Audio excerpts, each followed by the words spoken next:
Hello friends, welcome to my channel. આજે આપણે બનાવીશું બ્રેડના ગુલાબજાંબુ।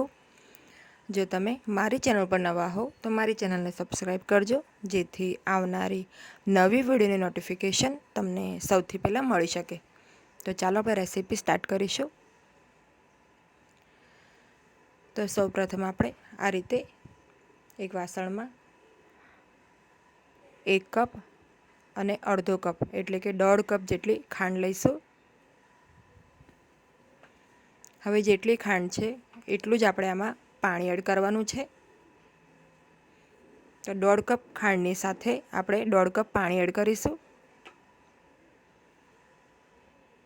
તો ગુલાબજાંબુની ચાસણી બનાવતી વખતે ખાંડનું અને પાણીનું પ્રમાણ સરખું રાખવું।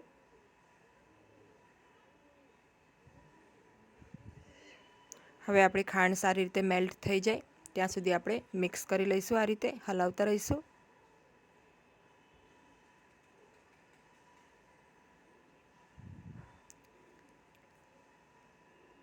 હવે સાથે આપણે આમાં 3 થી 4 ઇલાયચીને આ રીતે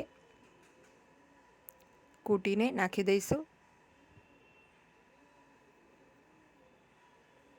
હવે અહીંયા બ્રેડ જોઈ લઈએ આપણે। તો અહીંયા મેં 10 થી 12 નંગ બ્રેડ લીધા છે।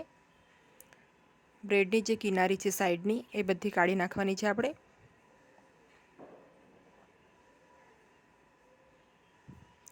અને બ્રેડના નાના નાના ટુકડા કરી લેવાના છે, જેથી મિક્સીમાં ઇઝીલી આપણે ગ્રાઇન્ડ કરી શકીએ। તો આ રીતે એક બ્રેડના 4 ટુકડા થાય એ રીતે આપણે ટુકડા કરી લઈશું અને બ્રેડની બધી કિનારી કાઢી નાખીશું। અહીં આપણે ચાસણી જોઈએ તો ચાસણી પણ ઉકળવાની શરૂ થઈ ગઈ છે, મીડિયમ ફ્લેમ છે અત્યારે। હવે આ રીતે જ્યારે ચાસણી ઉકળવા લાગે ત્યારે વચ્ચે ચમચો હલાવવાનો નહીં અને ચાસણીને બરાબર 5 થી 7 મિનિટ ઉકળવા દેવી। હવે અહીંયા બ્રેડનો ભૂકો પણ તૈયાર છે। આપણે મિક્સીમાં આ રીતે એનો ફાઇન ક્રશ કરી લેવાનું છે।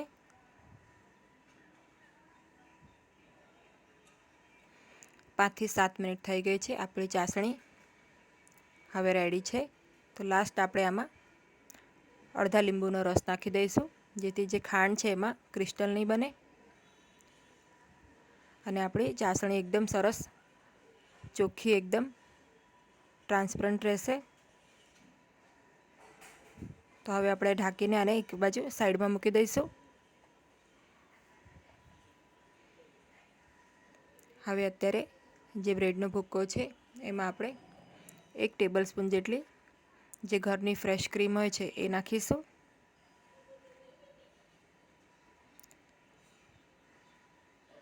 તો આ ક્રીમ નાખવી એ ઓપ્શનલ છે, તમે એને સ્કીપ પણ કરી શકો છો। સાથે 2 ટેબલ સ્પૂન જેટલો મિલ્ક પાવડર છે એ નાખીશું। આને પણ તમે સ્કીપ કરી શકો છો, તમે મલાઈ અને મિલ્ક પાવડર નાખ્યા વગર પણ બ્રેડના ગુલાબજાંબુ બનાવી શકો છો। હવે પહેલાં હળવે આવતે આપણે આ બધું મિક્સ કરી લઈશું। તો અહીંયા મેં મિક્સ કરી લીધું છે। તો આપણું જે મિક્સર છે આ રીતે ક્રમ્બલી થઈ જશે સરસ। હવે આપણે આમાં 1 ચમચી જેટલું દૂધ નાખીને આનો સોફ્ટ ડો તૈયાર કરી લઈશું। તો 1 ચમચીથી જ આપણે દૂધ નાખવાનું છે, વધારે દૂધ ના પડે એનું ધ્યાન રાખીશું। જો તમે મલાઈ અને મિલ્ક પાવડર ના નાખો તો આ રીતે તમારે દૂધથી બ્રેડનો જે ભૂક્કો છે એનો લોટ બાંધી લેવાનો। હવે આપણે એમાંથી આ રીતે બોલ્સ બનાવીશું અને બોલ્સમાં બિલકુલ ક્રેક ના હોય એ વાતનું ધ્યાન રાખીશું। તો અહીંયા મેં આ રીતે બધા બોલ્સ બનાવી લીધા છે। હવે આપણે તેલને ગરમ કરવા મૂકીશું। તેલ ગરમ થઈ જાય પછી આપણે ગેસની ફ્લેમને લો કરી દેવાની।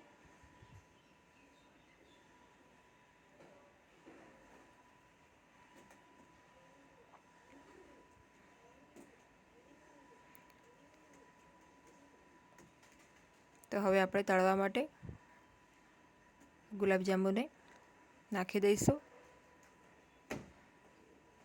અત્યારે ગેસની ફ્લેમને મીડિયમ કરી દઈશું।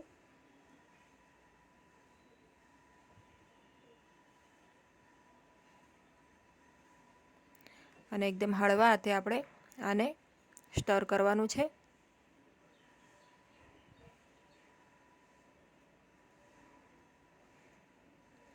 આપણા ગુલાબજાંબુ ગોલ્ડન બ્રાઉન રંગના આ રીતના થાય એટલે આપણે એને તેલમાંથી કાઢી લઈશું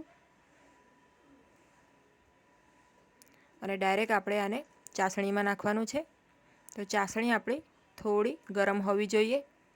જો ચાસણી તમારી ઠંડી થઈ જાય તો એને થોડી વાર માટે ગરમ કરી લેવાની અને થોડી હુંફાળી હોય ત્યારે આપણે ગુલાબજાંબુ એમાં નાખવાના છે. ચાસણી એકદમ વધારે ગરમ કે એકદમ ઠંડી પણ ન હોવી જોઈએ એ વાતનું ધ્યાન રાખીશું.